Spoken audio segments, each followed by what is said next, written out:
دوستو، ایک مچھوارے کے جال میں ایک مچھلی پھنسی۔ جب اس مچھلی کا پیٹ چاک کیا گیا تو اندر سے ایسا کیا نکلا کہ تمام لوگ اللہ اکبر کہتے ہوئے اسے قدرت کا بڑا معجزہ قرار دینے لگے۔ آخر یہ واقعہ کیا ہے، یہ جاننے کے لیے اس ویڈیو کو آخر تک ضرور دیکھیے گا۔ دوستو، یہ واقعہ بحیرہ عرب کے ساحل پر پیش آیا۔ ایک غریب شخص مچھوارے کا کام کرتا تھا۔ نہ اس نے شادی کی تھی اور نہ ہی اس کا کوئی سہارا تھا۔ اس کے دن رات سمندر میں گزرتے اور وہ خود کو سمندر کا بیٹا کہتا۔ یہ شخص اپنی کشتی میں سوار ہو کر کئی مہینے تک سمندر میں سفر کرتے رہتا۔ کھانے کے طور پر صرف اور صرف مچھلی کا استعمال کرتا۔ اسے اپنے مستقبل کی کوئی فکر نہیں تھی اور نہ ہی اس نے کبھی یہ سوچا تھا کہ اسے ایک ہم سفر کی ضرورت ہے۔ اس مچھوارے کا بس ایک ہی کام تھا اور وہ تھا مچھلیاں پکڑنا، اور اسے باقی دنیا سے کوئی سروکار نہ تھا۔ لیکن جب بھی وہ واپس ساحل پر آتا تو قریب کے گاؤں میں مچھلیاں بیچنے جاتا تو اس کے چند دوست اسے شادی کا مشورہ دیتے۔ وہ ان کی بات کو ہنسی مذاق میں ٹال دیتا اور پھر سے واپس آ کر کشتی میں سوار ہوتا اور سمندری سفر پر پھر سے نکل جاتا۔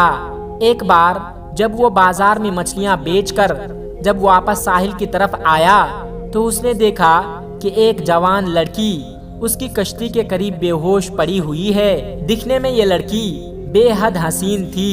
مچھوارے نے اس سے پہلے اتنا زیادہ خوبصورت لڑکی کبھی نہیں دیکھا تھا۔ مچھوارے نے اس لڑکی کو اٹھایا اور کشتی پر لے گیا۔ جب اس لڑکی کو ہوش آیا تو مچھوارے نے اس سے پوچھا کہ اے لڑکی، تم کون ہو اور کہاں سے آئی ہو؟ جس پر لڑکی نے جواب دیا کہ میری ماں مر چکی ہے اور میرا ظالم باپ مجھ پر تشدد کرتا ہے۔ آج اس نے مجھ سے بدکاری کی کوشش کی تو میں گھر سے بھاگ نکلی۔ ساحل پر پہنچ کر ساحل کے ساتھ ساتھ دوڑتی چلی گئی، یہاں تک کہ گر کر بے ہوش ہو گئی۔ میرا اس دنیا میں کوئی نہیں اور نہ ہی گھر کا ٹھکانہ ہے۔ دوستو، مچھوارا جو پہلے ہی اس کا حسن دیکھ کر اس پر فدا ہو چکا تھا، اس نے نوجوان لڑکی سے نکاح کا فیصلہ کر لیا۔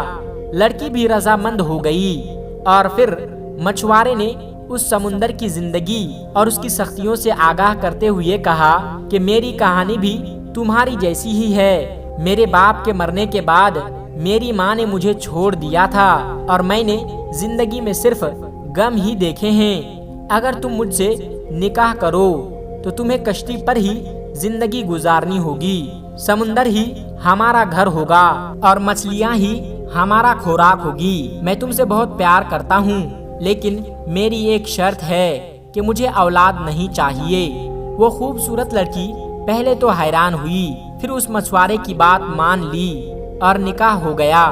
اب یہ دونوں میاں بیوی کی حیثیت سے ساتھ رہنے لگے۔ اللہ کی کرنی ایسی ہوئی کہ وہ خوبصورت لڑکی حاملہ ہو گئی اور مچھوارے کے شرط کے مطابق اس نے کچھ نہ بتایا۔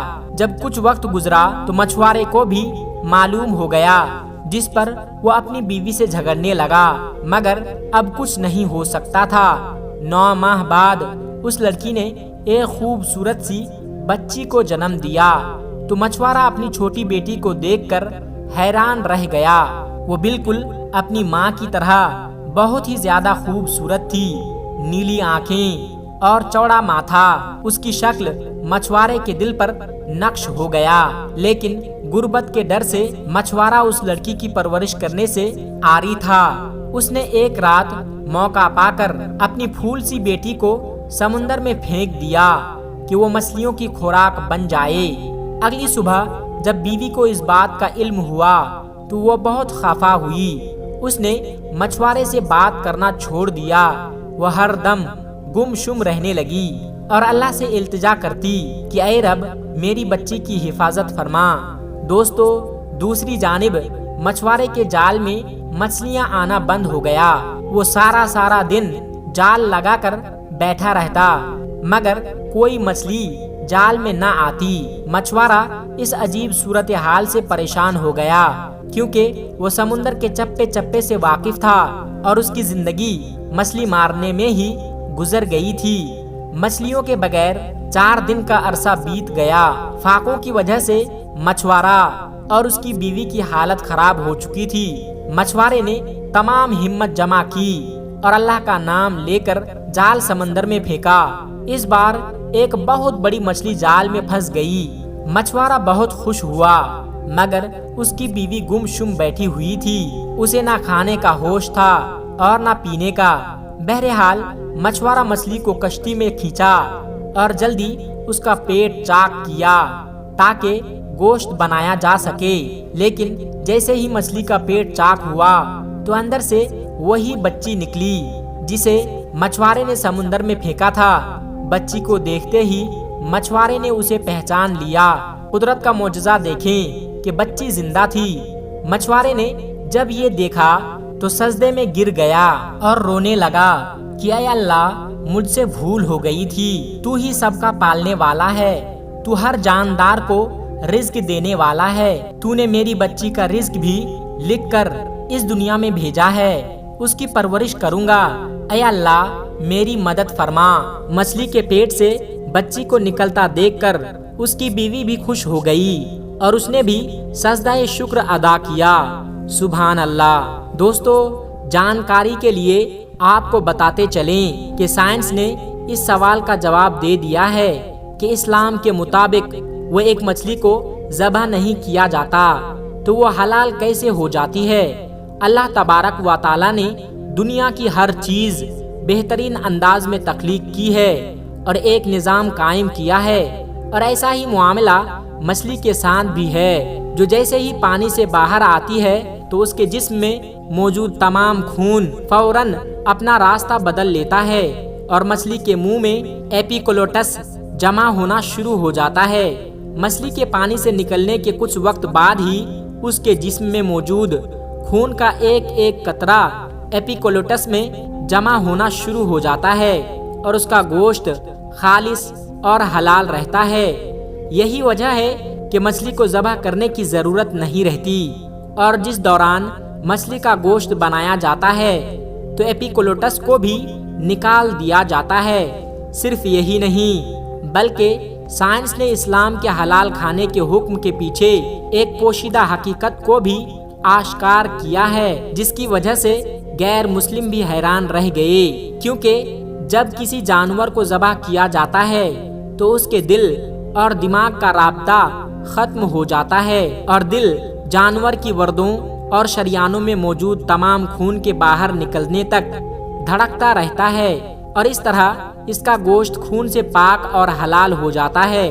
دوسری جانب جب کسی جانور کو اسلامی طریقے یعنی جھٹکے سے ہلاک کیا جاتا ہے تو اس کا دل فوراً دھڑکنا بند کر دیتا ہے، اور یوں جسم سے خون کا فوراً اخراج نہیں ہو پاتا۔ سائنسدانوں کا ماننا ہے کہ مختلف قسم کے سنگین بیماریاں پیدا کرنے والی جراثیم اور بیکٹیریا کی افزائش کے لیے خون بہترین چیز ہوتی ہے، اور جب جانور کے جسم سے خون کا اخراج نہیں ہو پاتا تو یہ گوشت ہی خراب کر دیتا ہے، اور جب انسان اسے کھا لیتا ہے تو بہت ساری بیماریوں کا شکار ہو جاتے ہیں۔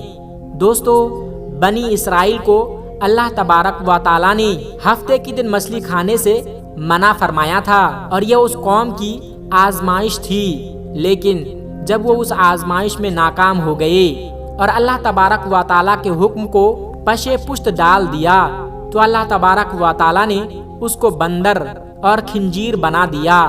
یہ آزمائش اور یہ حکم اس قوم کے ساتھ خاص تھی۔ امت محمدیہ صلی اللہ علیہ وسلم کے لیے یہ حکم نہیں ہے، اور اسلام کی واضح حکم آنے کے بعد پچھلی امتوں اور ان کے احکام کو نیکی سمجھ کر اختیار کرنا، اس کا ہمارے شریعت میں التزام نہیں کیا گیا، کیونکہ قرآن پاک اور احادیث نبوی صلی اللہ علیہ وسلم میں منع کیا گیا ہے، اور ہفتے والے دن بلا کسی تردد کے مچھلی کھانا جائز ہے، اور اگر کوئی شخص اس دن مچھلی کھانا بہتر نہیں سمجھتا یا کراہت محسوس کرتا ہے تو اس کا طرز عمل اسلامی طرز عمل نہیں ہے۔ دوستو، دعا ہے کہ اللہ پاک ہمیں اسلام پر چلنے کی توفیق عطا فرمائیں، آمین ثم آمین۔ دوستو ویڈیو کیسی لگی ہمیں کمنٹ سیکشن میں ضرور بتائیے گا۔ محترم دوستو آج کی ویڈیو میں بس اتنا ہی۔ اگر آپ کو یہ ویڈیو ذرا بھی اچھی لگی ہو تو اس ویڈیو کو ایک لائک کر کے ہمارے چینل قدرت کا کرشمہ کو سبسکرائب ضرور کر لیجئے گا، تاکہ ہم ایسی ہی پیاری پیاری ویڈیو آپ کے لیے ہر روز لاتے رہیں۔ اور دوستو دین اسلام میں یہ بات واضح اور صاف طور پر بتائی گئی ہے کہ دین کی باتوں کو دوسروں تک پہنچانا ہر انسان اور ہر مسلمان کی ذمہ داری ہے۔ اس لیے اس ویڈیو کو اپنے تمام قریبی دوستوں تک شیئر کر کے اس نیک کام میں حصہ ضرور لیں۔ تب تک اپنا اور اپنوں کا بہت زیادہ خیال رکھیے گا۔ تب تک کے لیے خدا حافظ۔ السلام علیکم ورحمۃ اللہ وبرکاتہ۔